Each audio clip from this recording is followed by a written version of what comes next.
Let's get ready for Monday Mortgage Minute with your hosts, Tom McNamara and Bruce Woodburn.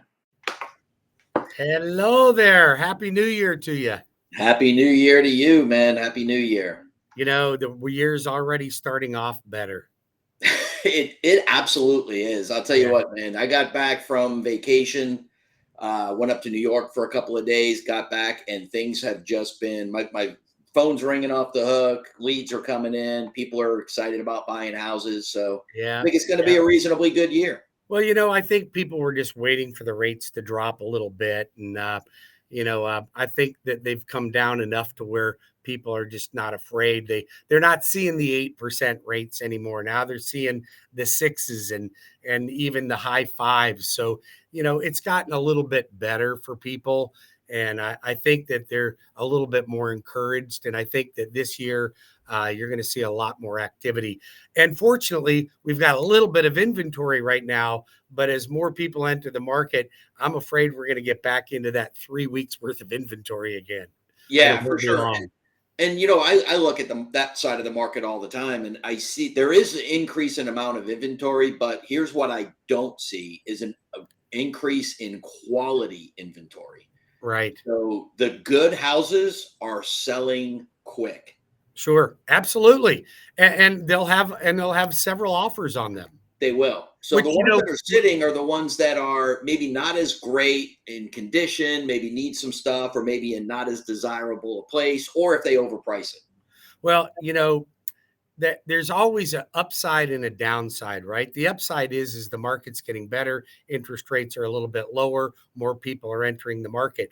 The downside to that is that the first-time home buyer, the low down payment, the veteran, the FHA buyer, the 3% conventional buyer, they start to be at a disadvantage because as more people are entering the market, sellers are less willing to maybe pick up some closing costs for them or, consider rate buy downs and even do repairs. So even though when rates were at the highest, the low down payment buyer had the best advantage because they could negotiate at that point, and they're not going to be able to negotiate. And if rates drop too much lower, the first time home buyer will be completely pushed out of the market because sellers are going to be looking for conventional 20% down.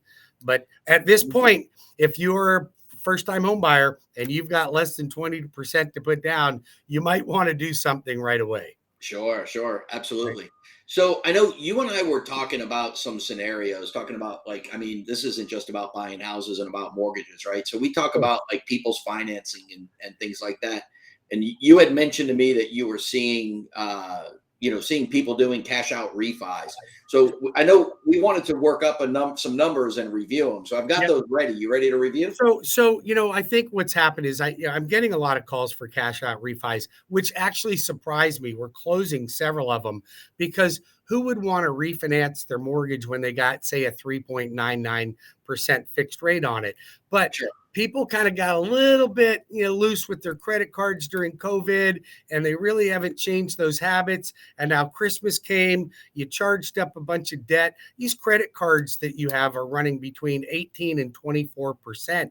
And you're making a minimum payment so you don't feel the pain as much, but that payment, those balances aren't going down. So I've been getting a lot of calls, and I just put together some basic numbers. So let's just say that you own a home and you've owned it for a few years and it's worth $450,000. Okay. And you only owe, say, $300,000 on it. So, and you got a 3.99 rate. So we're just going to make this look like what I'm seeing every day. Sure. Your payment, including everything, is only $2,000 a month. So you're like, I don't want to touch my 399 rate. That's the comments I get regularly. But then you got 2 car loans. Let's just say between the two of them, you owe $40,000, and between the 2 payments are $900. So $450 for each car loan, pretty average, I'd say. Then we got $15,000 in credit card debt. Now you may be only making a $500 payment on that, but that's not going anywhere. So the real payment's $1,500 a month. So your total payments are, let's just say $4,400 between everything that you have.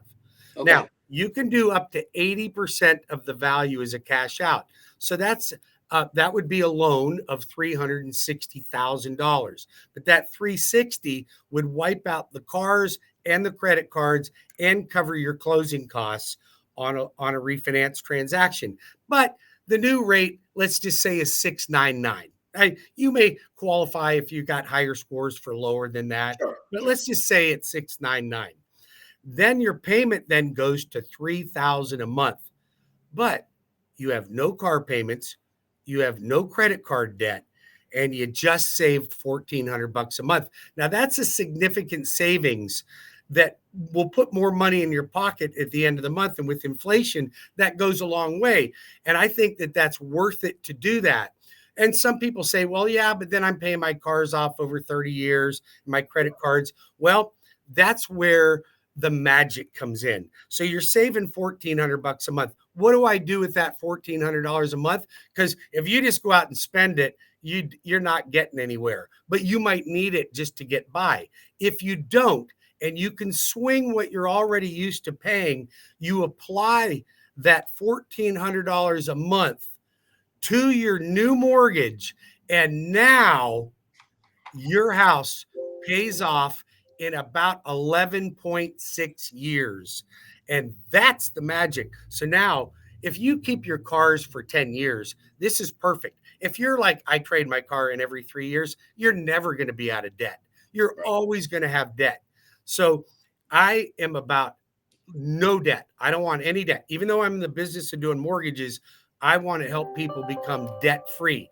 And this is how you do it. You pay off everything, you consolidate it, then you take that $1,400 at your savings, and now you've got no debts and you got a house that's paid for in 11.6 years, and you're not paying any more money than you already were. That is understanding how money works. And I can help. Yeah, I mean that's a great plan. Obviously, it's there's a little bit of discipline in there. You've got to be disciplined not to say, well, I want to go out and buy another car, and you've got to watch those credit cards because right, for sure. If you're not financially responsible enough, and you're just going to go back out and charge them, then you're my refi customer every 5 years anyway, maybe every 3, and that's fine with me. But that's not what I want you to do. Do I want business? Yes. Will I help you with your refi or your purchase? Of course. That's what I do for a living. But I also want to be honest with clients and help them get into retirement debt free. Because, and it's funny because I run across people and I'm like, well, how much money do you have in savings and 401k? Well, I got 50 grand in my 401k and almost no money in my savings. Well, how much do you have in debt? Well, I got about 60 grand. Well, then you don't have any money in savings. You think you do, but you really owe all that money to whatever it is that all the fancy objects in your house, your big screen TV, your George Foreman grill, God knows what else you have, right? Hopefully people aren't financing George Foreman grills, but I am not, but they're putting them on credit cards, okay? They put them on credit cards. Right? Yeah. And they make a heck of a hamburger. They do. So, hey, we were talking about, so that's a refi, right? And then the other thing that people do is home equity line of credit. And I know the rates on those, though, they're a little bit higher, right? Well, it's interesting because the first thing that people want when they call me is they're like, hey, can I just do a home equity line of credit? For sure. As long as your ratios aren't too high and you don't have a current home equity line on your house already, then it may be okay to do a home equity line of credit. But you got to remember, home equity line of credit, the typical one is an adjustable rate tied to prime.